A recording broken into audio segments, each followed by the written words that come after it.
back for an end of season special. The season finale. That's season it. finale. There's your title. Season finale, the pod. Championship chairman and co-owner Darragh MacAnthony. How is it? Still getting used to it, or is it all systems go? Yeah. Listen, I'm one of those people. What have you done for me lately? So you know the promotion's long gone now. So now we're on with like, what have you done for me? You get it off the fans, who we signed and what we signed. I'm watching playoff games. Honestly, football fans just like crack me up. They see a player do a good thing in a playoff game, and you're suddenly getting, you got to sign that player. It's like, for fuck's sake. We've got an army of scouts out there watching the playoffs play. Yeah. Well, to be fair, I got my ultimate scout. Baz is at every game. So, and I've obviously been watching every game and analysing, and yeah, I've got other eyes as well watching games. But yeah, I really enjoyed it actually watching the play. Well, I thought the one today was crap, the League Two one. So I thought it was a really, really poor standard. If I'm honest, I don't want to sound like critical of the two teams involved, but I thought it was like not good on the eye. I thought the League One was great. Mm-hmm. The Championship one, really good. Some of the semi-final games were better. I mean, the Newport and the Newport Forest Green. Oh, Forest Green one. That was a great stand. Like for League Two, that was great to watch. I mean, this thing today was just shite. So, but congrats to Morecambe, congrats to Blackpool. Yeah. And £1 million worth of congratulations to Brentford. So delighted. Well, hopefully more down the road. And a lot more. So yeah, happy days. And again, I should search through my Twitter feed for all those bedwetting ass wipes that were saying Ivan Toney's not worth 5 million. Never mind my £10 million valuation. And now isn't he record championship goal scorer in a season? Listen, I know my players, and if I'm a Liverpool fan, if they signed them tomorrow, I wouldn't lose sleep. I'd be delighted. Over Divock Origi coming off the fucking bench. Give me Ivan Toney any day of the week. He'd and the funny thing is, Liverpool play with fullbacks that just whip crosses in. When they were going through that patch where they lost 6 in a row at home at Anfield, they must have put like 200 crosses in the box. I mean, my God Almighty, Ivan Toney playing in that team with those fullbacks, oof. So yeah, I'm really happy for Brentford because I like Matthew Benham, the owner. I like Rasmus, the director of football. He was messaging me yesterday saying you got to come when Liverpool come to Brentford. Mm-hmm. He said you got to come and sit in the director's box. I was like, yeah, fuck yeah. So really, really good people there at that club. So I was really, really happy to see them finally do it because you get those clubs who are like the nearly club, the bridesmaids, last year, and they'd been in the playoffs before, and a bit cruel last year. So for it to happen this time, it was almost, I watched the game and it was like it was never in doubt. I mean, they were so much stronger than Swansea. So really, really good game, and I've enjoyed watching the games. To be fair, because you're almost watching from a no pressure angle, right? You're sitting back, you've done your job. It's like you finish work and you can watch everyone else slug their guts out. So it's been good. I watched the Champions League. I watched the UEFA Cup final. So until the Euros are on, I'm going to be a bit starved to football. I know, all 11 days we've got to wait. Something like that. Well, I'm traveling in a couple of days. So Yeah. I've been on to the hotel in Dubai, making sure my villa's got all the games piped in. So me and Natalie will have our England shirt on, and I'll be sitting there with my hands down my throat at that and joking, of course, watching the games. So yeah, looking forward to it, to be fair. Yeah. And Sammy Smoddock's called up by Ireland this week. Yeah. Phenomenal. Really, really good. By the time Ireland got some exciting flair-type players. I think they were ringing Jonson Clarke-Harris to find out if he had grandparents that were Irish as well. They did. So, but he doesn't. Dusting off the old Jack Charlton playbook. Hey, do what you got to do. You do Mhm. what you got to do. Do you know what I mean? It's we're lacking over there. So we could do with some talent, but it'd be great to see some. Ronnie Edwards was with the England under-19s training, so I would imagine you're going to see a few internationals at Peterborough next year. It's going to be quite good to watch that. So you've been sorting out your new contracts. No time wasted there over the last week or two. Nope. Brilliant. The day after we won promotion, I've still got the email. I think it was like 7:55 in the morning. I sent every contract that I wanted to renew and do to Barry and Liz to liaise with agents, liaise with players. Mm-hmm. I had to get involved with a couple of players myself who were saying no. A few players had option contracts and they were expensive options. Options usually are that more pricey. And to be fair to all the lads, every one of them, we got there in the end with Pimmy. They pretty much signed on for what I wanted them to. And some of them actually took pay cuts with better incentives in the contract. Mhm. So realizing that when we signed contracts 2 years ago, it was pre-COVID. and a lot of these lads want to play in the champs. So every single one of them signed. There's one player left who is, I think it's Beeves, the captain, who we're talking Mhm. to about an extension to his deal. And look, I'm always very transparent with our players. I said to them, look, if if you don't sign, it's the policy of the club. You go on the list in the final year of your deal. So we're very upfront and clear about that. And once all the lads got their head around it, it was very, very straightforward. It's really funny. I was dealing with Gareth Bale's agent on a phone call. He had a cigar as long as my arm. He represents, I think, is it Frankie Kent? He represents. It was great in his penthouse in Chelsea. So we were having a laugh, and he's doing deals for. He'd just done Iheanacho at Leicester's contract. Mhm. He'd done what he was going through all it. He's Grealish's agent. And here he is, like dealing with me, dealing with Frankie Kent's contract in League One, going to the Championship. So, but to be fair to him, he was like, listen, you know, Frankie, for example, he wants to stay. He loves it at Peterborough. The manager loves him. These players know that they're going to get a chance now to shine in the champ, to play. If they go straight away now, will they get in other teams? Will they get in the championship team? Do any of them want to stay in League One? So there was a real will on their side. There was a will on our side. And yeah, it was. I'll be honest with you. I'm really chuffed that we got it all done pretty efficiently and pretty quickly. And that's you got to do your business like that, because I like to tie all our assets down, and then we pretty much have every asset tied down. I think it was the youngster Flynn Clark, his agent and his parents and him. He didn't want to re-sign, so we'll be selling him to a Premier League club in the next few weeks. He's the same place he's always wanted to go to. He's made it very clear. That's a real shame, because he would have been at 18 involved in the championship. But this is the way it is sometimes with young players. But yeah, really, really, really, really promising. And we've met a few out of contract players that are on our hit list as well. We've already started that process. We've had a few good meetings, and it's funny being in the free market. You're up against like a lot of other clubs. It's not like when we pay 500 grand for a player or £1 million. There's very few clubs do that, so you're not really in massive competition. Um, when you go down because there's a couple of players you're looking at that are out of contract and it's in the free market, and the interest in those players, you can see the other counter offers. So that's a lot more competitive. So I'm kind of enjoying that. We're probably losing most of them because we can't pay the kind of wages that some clubs in the champ. Well, but that's okay. That's fine. I knew that. We plan A, B, and C.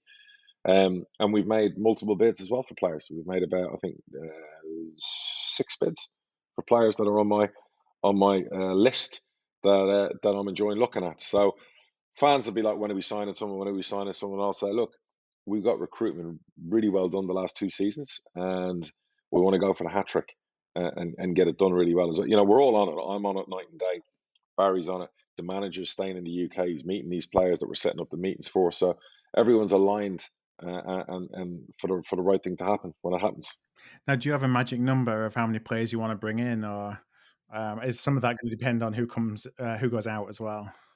Yeah. So I think in the list at the moment, there's about eight we need. Mhm. Now, that could become 7 if we decide we need to go a little bit heavier on one, and then you lose one. So we've got to match that up. Now, we also have to bear in mind what you don't want to do. You don't want to bring in a load of players on loads of money, or loads more money than your current squad are on, because that'll just create a cancer in the dressing room. Yeah. And we're not going to do that. And it would be unfair to the players who got us there. Now, our squad know that we need a couple of maybe bigger hitters to come in. They also know that. But if you start bringing in more than that, it becomes chaotic. So this has to be like surgical precision, this recruitment. And trust me, it's been going on since, like I said to you, that Sunday morning after the Lincoln game. This has been in full. And of course, the fun and games with agents and clubs and everyone smelling championship money and me going fuck off and cunts and wankers, and it's not happening. But again, when you've been doing it 15 years, I don't panic. I don't get excited. I don't get disappointed. I keep an even keel. I'll stick to my guns, because you have to when it comes to recruitment. Myself, the manager, we know the formations we're going to be playing. We know the kind of players we need in terms of physicality, what's the right word? Dynamism for dynamic. Um, are we going to be playing a press game next year? Are we going to be playing 3-5-2? Are we going to be playing 4-3-3? Are we playing 4-2-3-1? We know what we're doing. I'm not telling people what we're doing, but we know exactly already what we need to do, what we need to improve, the little inches that we're going to include, maybe some new staff to help. certain things. We know that we have to get those things right if we want to thrive in the championship. Now, when you have agents that throw names at you, um, is it typically that they'll already be on your list and you've already done some due diligence, or are you getting names thrown at you that either you may have thought, well, we didn't even think that we could go to that level, or we didn't really have an eye on them? How do you kind of compute that with everything you do?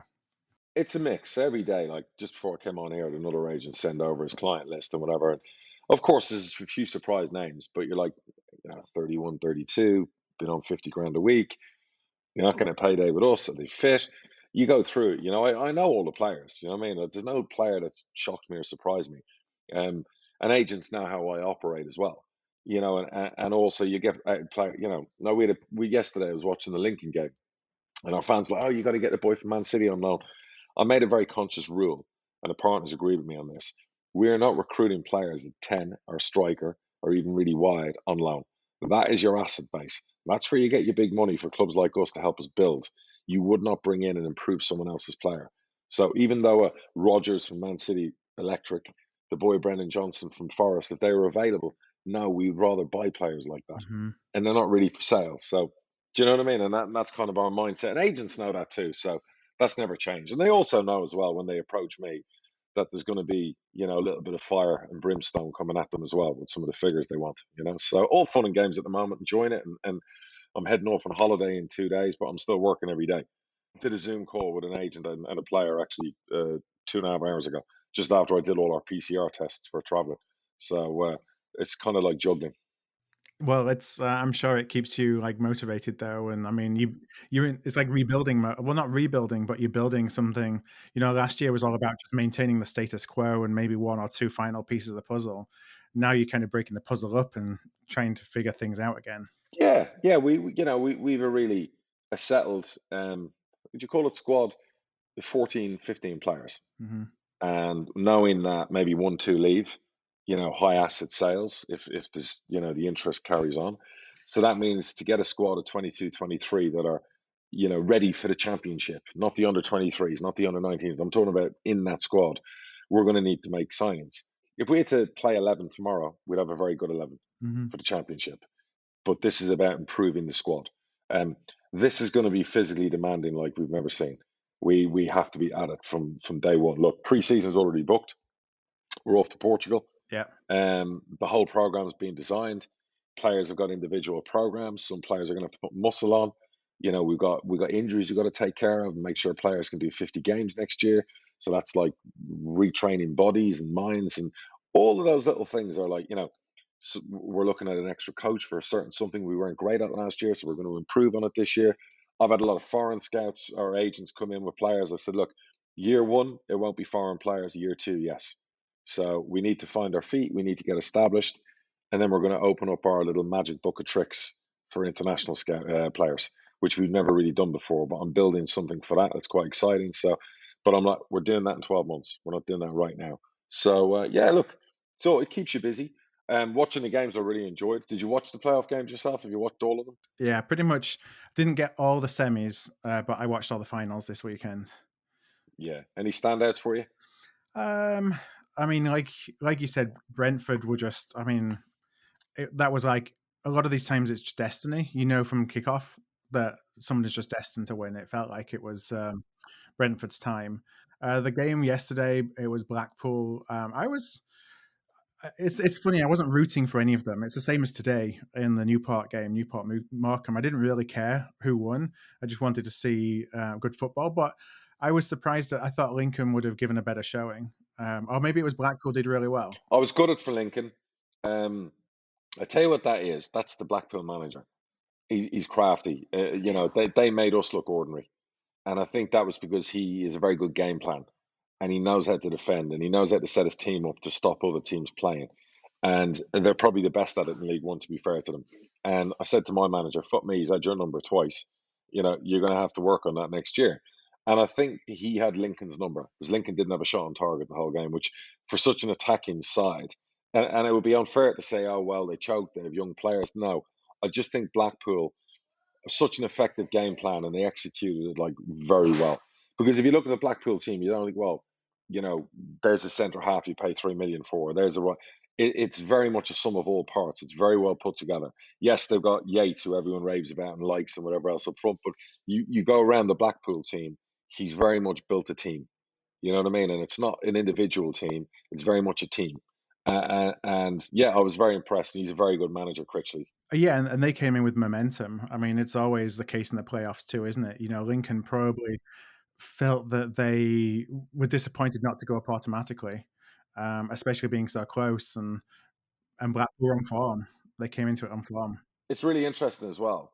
If you go off, and this happened a few years ago at Swindon, when you have a lot of loan players, Swindon got to the League One final, and I think they had 8 loan players in their squad, 5 in their team. They had all the Tottenham boys and the Aston Villa boys when Tim Sherwood was messing about there.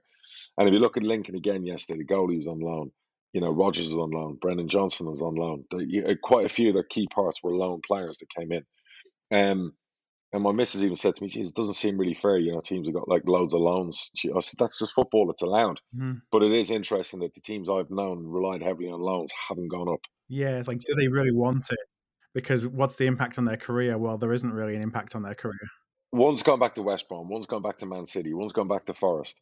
When you bleed for a club and you contracted to a club and you know next season you're going to be in League One again, whereas the others now they're going back to the Premier League, they're going back to the Championship. So that can be the danger sometimes of it. Now look, they got them there, so you can criticise on one hand and you can praise on the other. But you know, look, Michael Appleton, what he's really good at, Appy, is he identifies young talent. He's done it like amazing with Lincoln this year. When we played them on TV, I think just after Christmas, they were top and we were like 10 points off them. And we come off obviously being closed down for Christmas. So, you know, they've had a really, really good season. So I hope they go again next year. I felt like the worst thing that happened to them was that their goalkeeper came back, and that sounds it doesn't sound very complimentary on the keeper. Yeah, he wasn't great yesterday. When they had the emergency loan with your guy, then you know, I felt that maybe he'd have done a better job. Yeah, no, he was. To be fair, their goalie's actually very good, Palmer. He's from West Brom, I think. He's a good goalie, but I thought both of the goals the midfielder scored yesterday. Yeah, I'd be disappointed. If that was my goalie, I'd be like, you didn't get down quick enough for them. You know, so he'd look back on that and be like, you know, but again, he'll go back to West Brom in the Championship. So, you know, a little bit what I'm saying. So it's such a, it's like heaven and hell being in the playoffs. It's heaven when you win, it's hell if you don't. Hmm. You know what I mean? So, but that's the beauty. I was thinking yesterday watching America fucked up so badly with the MLS. When you watch our beloved pyramid and you watch the proper playoffs, not like the American playoffs where like fucking 20 teams make the playoffs or whatever else, like Yeah, or for one trophy where they correct. You watch our pyramid and you look how it's done, promotion, relegation. There is no better system in world football than the EFL pyramid. It's the best in the world. And why I've said this for years, I could write a document for the MLS and turn around everything in that league to make their ratings blockbuster. It's not rocket science, this. And they insist on this no going down situation where losers make playoffs and stuff. It makes no sense. well, it's just off of valuation, business valuations, isn't it? It doesn't matter about the fans. Stupid. The entertainment's what drives the valuations, but you get better TV deals. You know, if the MLS was really exciting, everyone would be paying for it. It's de-risking, isn't it? As opposed to maximizing the value of the clubs so that they can go and pitch their 2 billion or whatever they want for a new club to come and invest, that they're not going to lose that lose on that. Correct. And I see Beckham's had some issues with his Inter Miami or whatever breaking the Hmm. rules. I mean, he's not having the best start to ownership as a club owner, is he? So, but yeah, interesting stuff. So let's see. What we want to do today is we want to go through the leagues a little bit. We touched on each one of them in the playoffs, but Well, let's let hang on.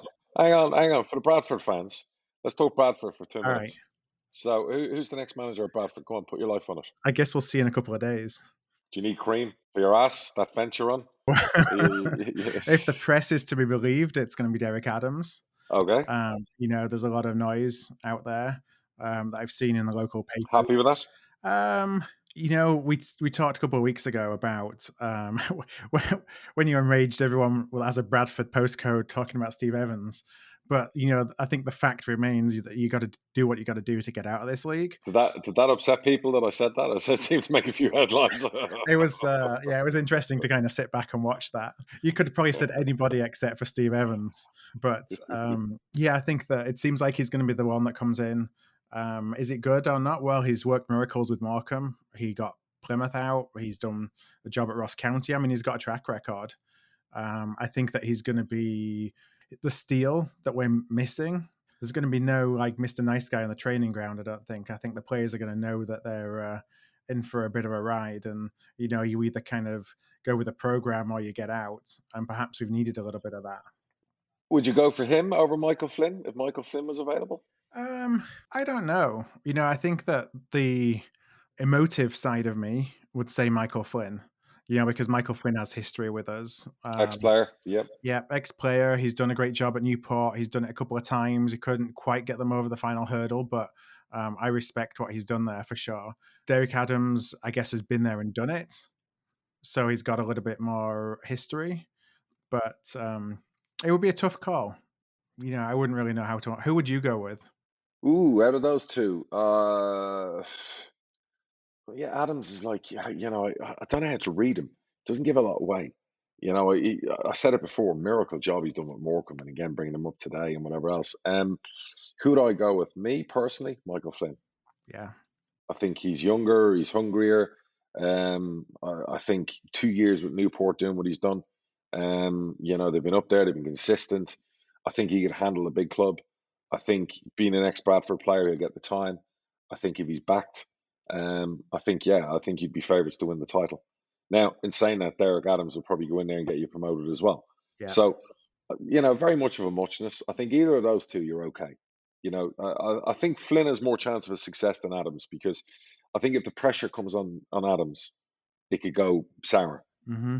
Whereas if it goes on Michael Flynn a bit, I know McCall was ex Bradford and a legend and everything else. I think Flynn would get a little bit more patience off the Bradford faithful. I think that's fair. Look, it's two things that are key. One is the right manager, and two is the right recruitment. So I guess you've got a big summer coming up, and you told me previously you didn't have loads of players hanging over from the year before. So it's kind of like you can clear the decks, you can start again. It's a fascinating project, the Bradford one. So for anyone who would buy a club or anyone who wants to manage a club. Mm-hmm. Yeah, there's only 8 or 9 under contract. I think we pretty much got rid of everybody who was coming out of contract. Perfect. It's a fresh page. It's look, Critchley went into Blackpool. I think he signed 17 players, so it can be done. Do you know what I mean? It can be done. You know what I mean? So I think I'd be astonished if you didn't get promoted next year. So I know you've been like heartbroken. You've had your ups and downs this season, but I would imagine it'll be much better next season. Well, you never lose that. What's the word? Like the assumption that it's going to be your year, because as much as we tell ourselves we are where we deserve to be, you still look around and think, how look at the game today. How did we finish 15th in that division? You're a massive club. You're a massive club.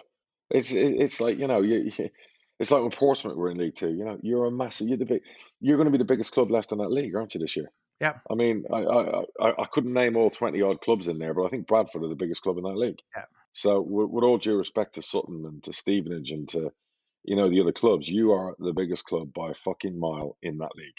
So, come on, Bradford, get your shit together. Let's get Phil smiling and let's get in the promotion track. Just a few points would be nice. Absolutely, baby. League title. Well, we should do. We should be. That should be the goal. I mean, and that's just going back to you saying Adams versus Flynn. I think with Derek Adams, it's going to a lot of it depend on his style of play. Because if he doesn't have the nicest on the eye style of play, and let's see if he has one way of playing, or whether he's just a pragmatist, and that's he wanted to get the best out of the players at his disposal. But if we're not top of the table or top 3, and we're playing not very entertaining football, people will turn on him. Valley Parade will be aggressive. Yeah, it will be aggressive. We chased Gary Boyer out, when he was in the playoffs because we thought the football was boring. Yeah. No, listen, I've seen it at Peterborough. Steve Evans.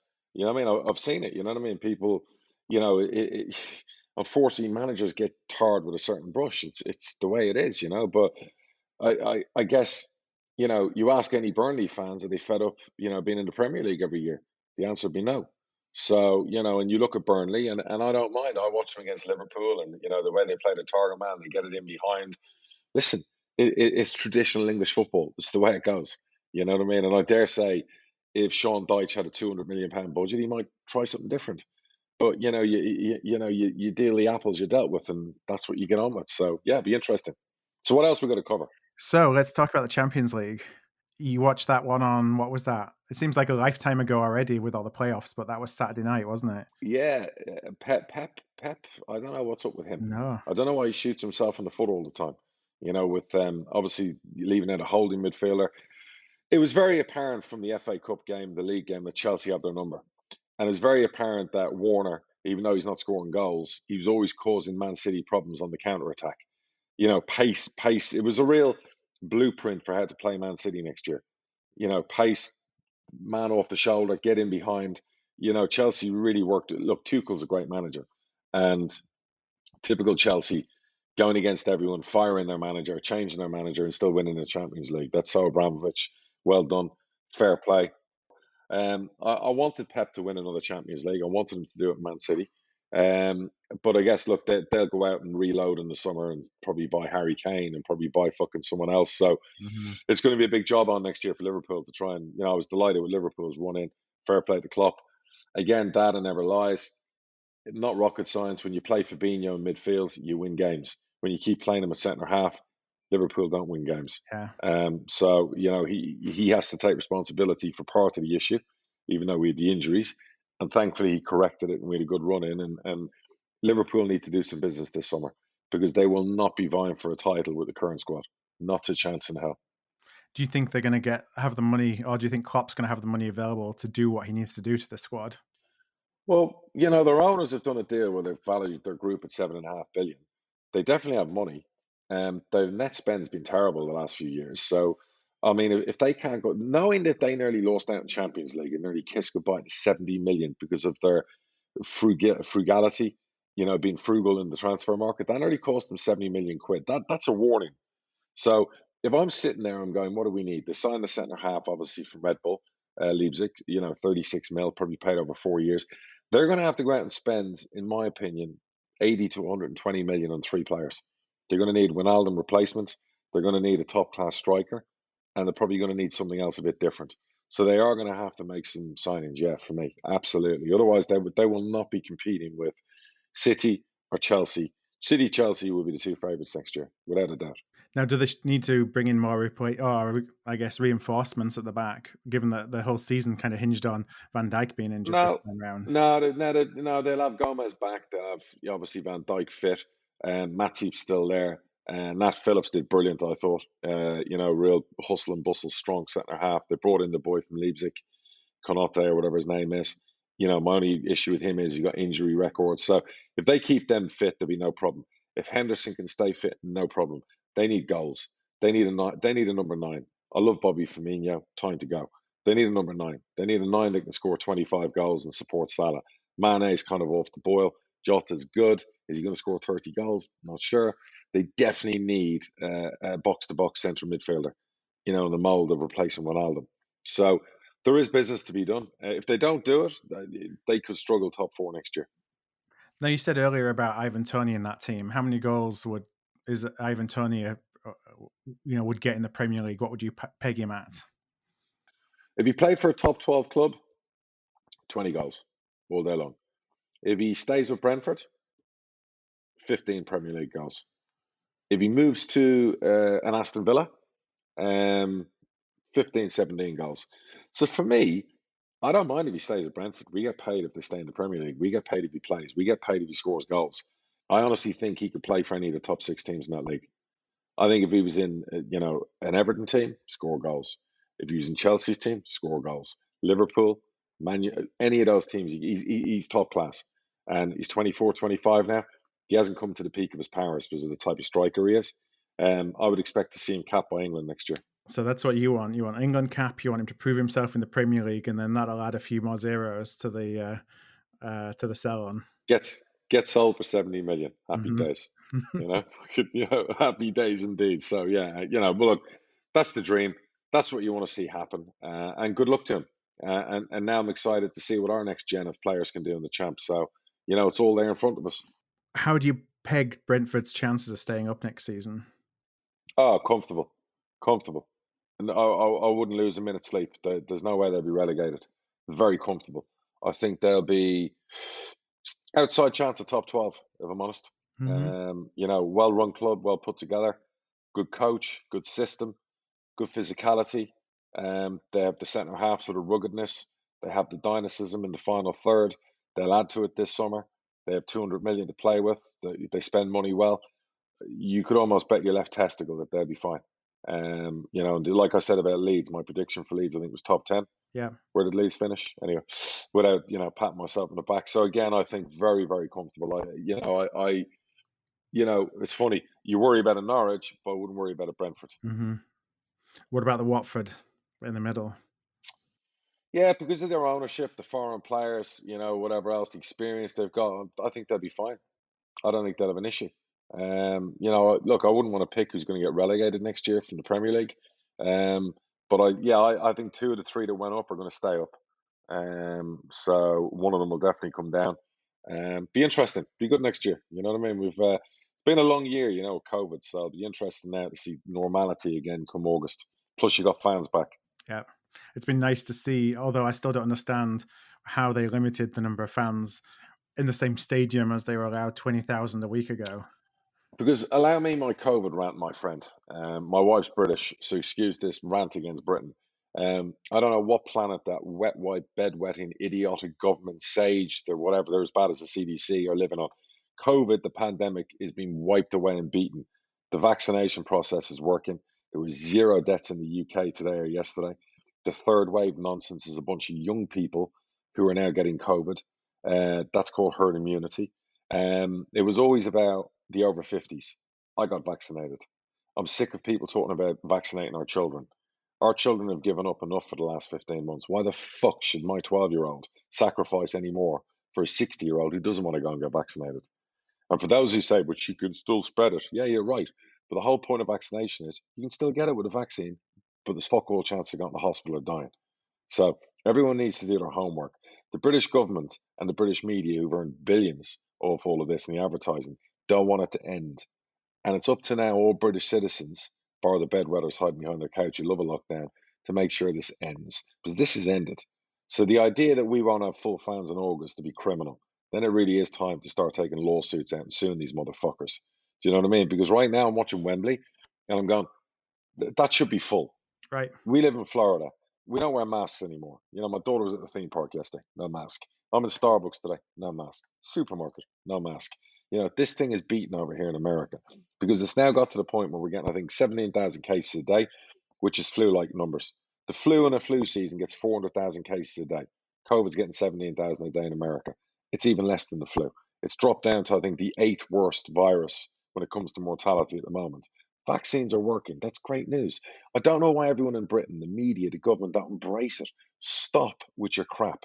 You shut everyone down for Christmas. You shut them down for 5 months. You promised the full opening on the 21st. Stop lying to everybody.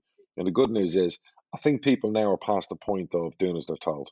I think if they pull the rug out from under them on the 21st of June, there's going to be fucking anarchy, and actually rightly so. You know what I mean? So enough already. So full stadium time. Yeah. It's kind of a travesty, but I mean, it's good to see people in there, but it didn't make sense. 80,000 people. We're told transmission numbers now are 0.1%. We're now being told the truth. Outdoor transmission is 0.1%. And you've got an 80,000 stadium with 10,000 people in it. So it's 90% empty or whatever it was. I mean, are you out of your fucking minds? You want people outside, right? Yeah, and there was something in the Washington Post today, and they were talking about the US, the data for the US, how essentially everyone who's vaccinated, the incidence rate is like 0.00006% or something like that. Everybody who is getting it, even though it's the lowest number it's been for a year, is all the unvaccinated. And at this point, that's a decision that those people are making. So everyone else is suffering for that decision. I agree. I agree. Look. If I'm vaccinated. I did it. It's fine. But my kids shouldn't have to get vaccinated to protect the 60-year-old Phil. Go get yourself vaccinated. Why do my kids need to do that? Why do my kids? My kids for 15 months have lost a lot and given up a lot. People have lost businesses. So now the vaccine's out. Why are we punishing people? Why are we talking vax passports? Why are we talking about you need to? Why is everyone on the left have to make it political where it's like I'm wearing my mask even though I'm vaccinated because I don't want to be like the MAGA crowd? Fuck off and live your life, you bunch of wet wipes. Do you know what I mean? So we keep getting told to follow the science, follow the fucking science. Stop already. And Britain, my missus reads newspaper articles. She, oh, here we go. The Indian variant, the Bermuda variant, the Kenyan variant, the next it'll be the Jupiter variant. I'm still waiting on the report from the South African variant in January when he shut down England for 5 months. And he said this actually kills more people. Still waiting for the report on that because I tweeted at the time bullshit. So, people have to start standing up. And all these people who call you a COVID denier, they need to stop hiding behind that cowardly shit and realize, no, I'm not a COVID denier. Otherwise, I wouldn't have got a vaccine. All right. I'm a fucking realist. I've got two eyes. I can read data. All right. Unlike you, you fucking morons who just like frightened out of your wits over everything. This pandemic is done. And you can see it in America, Phil. 150,000 people were at NASCAR yesterday. Hmm.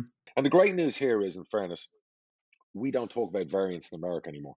Not even your beloved CNN mention variants anymore. They've even given up trying to frighten people. So now that we've moved to the point where the left media has given up frightening people, we're in a good spot. And that has to happen in the UK.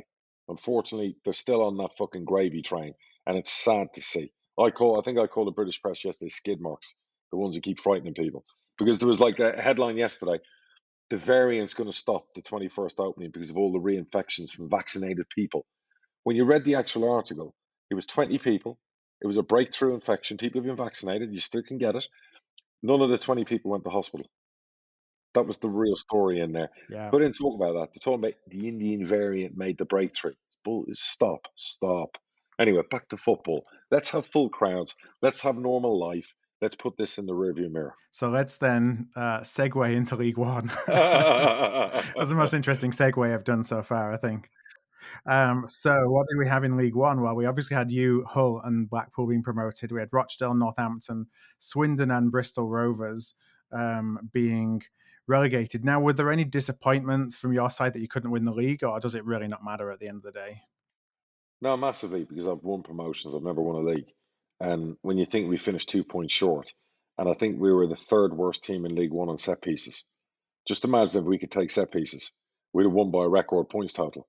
So, there are massive disappointments not winning the league. You'd always take a promotion, but I would have loved the league trophy. And I felt with everything that went on the last 15 months, it would have been poetic for us to win the league title. But I have to give credit to Hull. They won like 10 of their final 12. They had to do what they had to do to beat us. So fair play. They did it. We stumbled a couple of times in the last 8, 9 games at home, which is surprising. But at the end of the day, look, the three best teams in League One went up. I think everyone would agree with that. A lot of fans would agree with that. Us, Hull, Blackpool, with all due respect to Lincoln, they were the three best, most consistent teams probably throughout the season. So particularly going towards the end of the season. You always talk about the strong teams. The four who went down probably deserve to go down. League One's a frightening place next year, Phil. If you were Bradford and you were going in that league and you were going through name 10 big ex-Premier League clubs, you'd be kind of going, fucking hell. Like, hang on, where do I start? Sheffield Wednesday, Ipswich, Sunderland. I mean, you just like fucking Bolton have just gone up. I mean, yes, it's a graveyard of ex-Premier League teams. And I'd always said at the start of the season, we need to get out of this fucking league this year. Like, this league is like getting tougher and tougher and tougher. So, listen, if a Burton Albion goes up next year out of this league, or a Morecambe, or someone pulls up a Yeovil or a Miracle, fair fucking play. Because I'll tell you right now, there are some big, big, big, big clubs. And it'll be interesting to see now who they recruit and what they do in the summer. Well, there's a lot of money being spent at those big clubs as well to try and restore them because everybody sees the potential of those clubs, and so everyone's throwing money at it. Absolutely. Yeah, listen, we haven't even spoken about Wigan. There is a lot of potential. Wigan will spend money, Ipswich will spend money, Sunderland will spend money. Sheffield Wednesday is owned by a wealthy guy. They're going to get back on the horse again. Portsmouth, owned by the Eisners. I don't know whether they'd spend the kind of money, but again, big clubs who are going to spend money. I mean, who have I missed there? I'm sure I've missed another big boy in there somewhere. I mean, there's big clubs in that league. Lincoln again will probably go again. So Oxford, I haven't even mentioned Oxford. I mean, yeah, Jesus. I mean, there is a lot of good clubs in League One. So, wowee. I mean, it really is. This is the way it goes. So, what was your biggest surprise this season in League One? Biggest surprise, probably Lincoln. Yeah.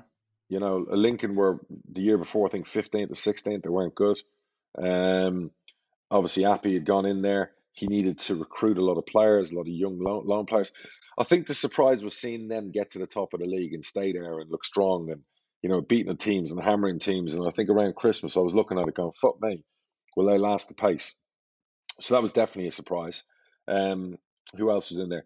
I was surprised at Sunderland's finish. Mhm. I thought Lee John. Well, I wasn't because Lee Johnson, unfortunately, where he's been at Bristol, he's had some great starts and he's always been criticised for never finishing strongly. So there was always that probably in the back of people's minds. But I still think he's a good young manager. Mhm. But obviously, I was surprised that we played Sunderland on TV, and I think if they'd won, they would have gone above us in the second, and we deserved to win the game. So I look at that and I go, yeah, interesting. The one I was surprised that it was really poor was Ipswich. Lambert's not that bad a manager. So, I don't know whether it's they got the recruitment wrong or what it was, but they were kind of, I think their journalist had posted at one stage that they'd failed to beat the top 9 teams they played. And this is Ipswich you're talking about. That's not an easy place to go and win. So yeah, I was kind of surprised there. Who else would have surprised me? No other big surprises. That they'd be. I knew Hull would be there. I knew they'd be there. So they had a lot of good championship players. McCann recruited well in the summer. Um, Portsmouth, I was like that with Portsmouth.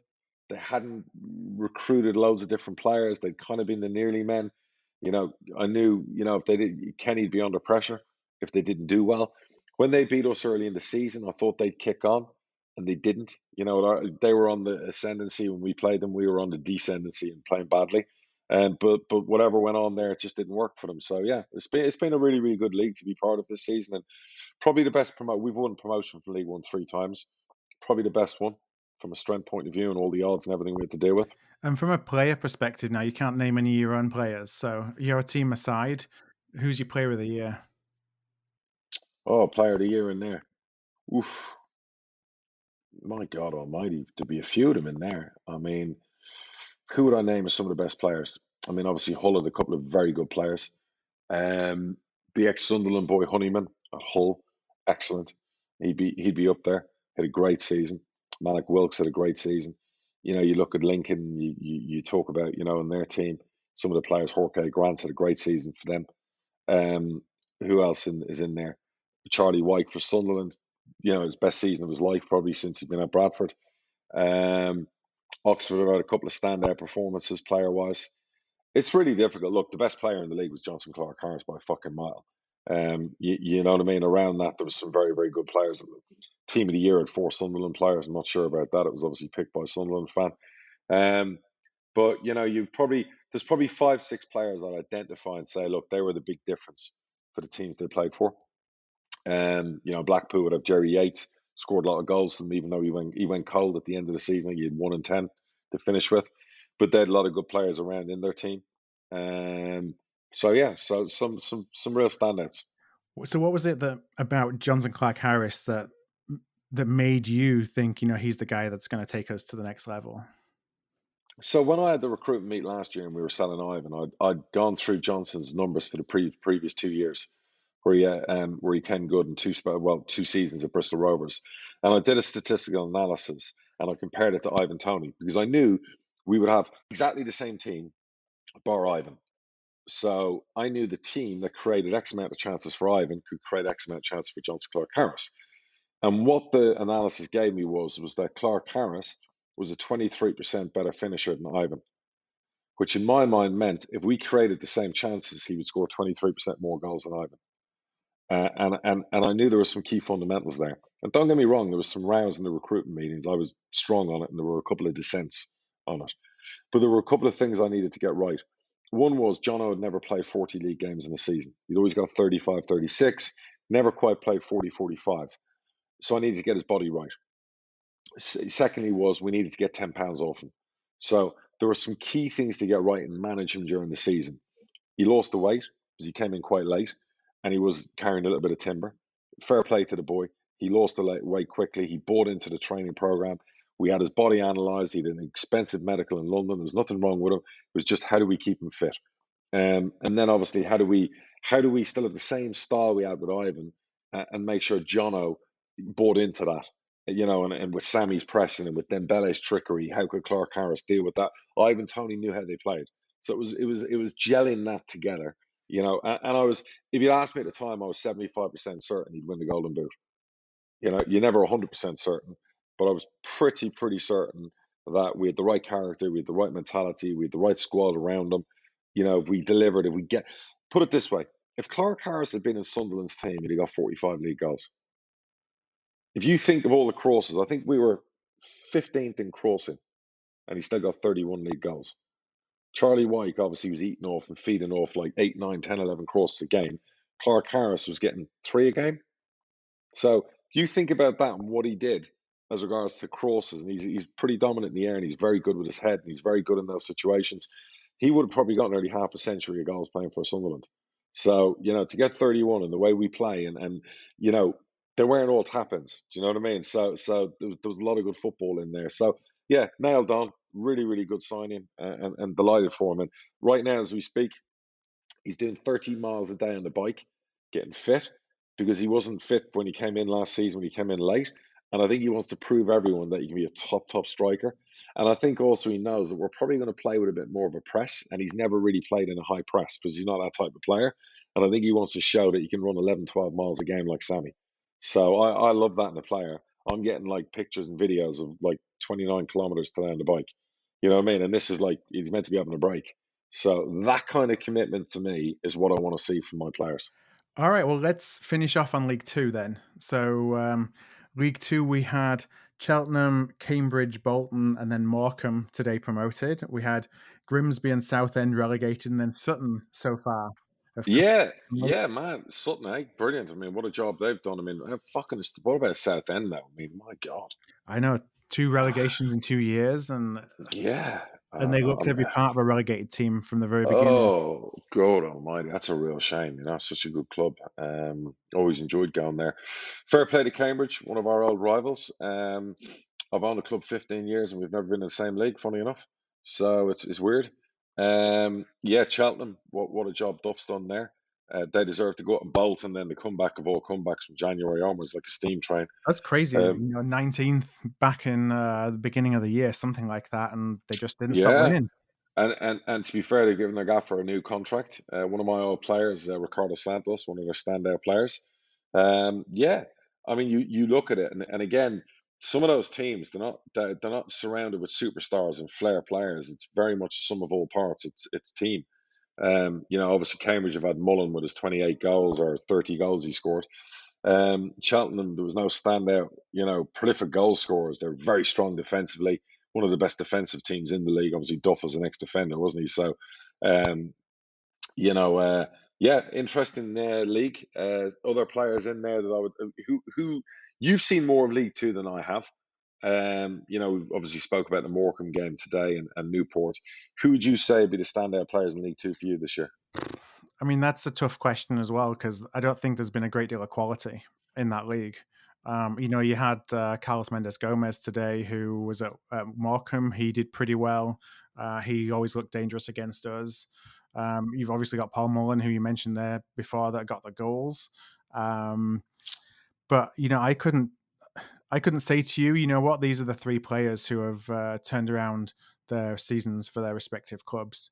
And it's a division of like 10%. It's about being 10% better, isn't it? Yeah, I think Wes Hulan at 38 or whatever did brilliant for Cambridge, and he was in the top 3 players of the year. So when you look at that, yeah, I mean, there's no standout players. Do you know what I mean in there? As regards to that. Which makes it even more frustrating, from a Bradford perspective, that there wasn't a lot of quality in League Two at all this year. No, no, no, no. So, look, it is what it is. Next year will be fascinating. So it'll be interesting to see what happens. And again, like a team like Sutton United, will Stockport come up with them? Who's going to get that second slot? Non-league, they went to the playoffs now. Gary Johnson's worked a miracle as usual over at Torquay. And some of those clubs are going to come up stronger than some of the other teams in League Two. Whether it's a Stockport, a Chesterfield, like you say, Torquay. I mean, I don't look at those as gimmies. Sometimes when a team that comes up especially from non-league, you look at and think, they're really going to struggle.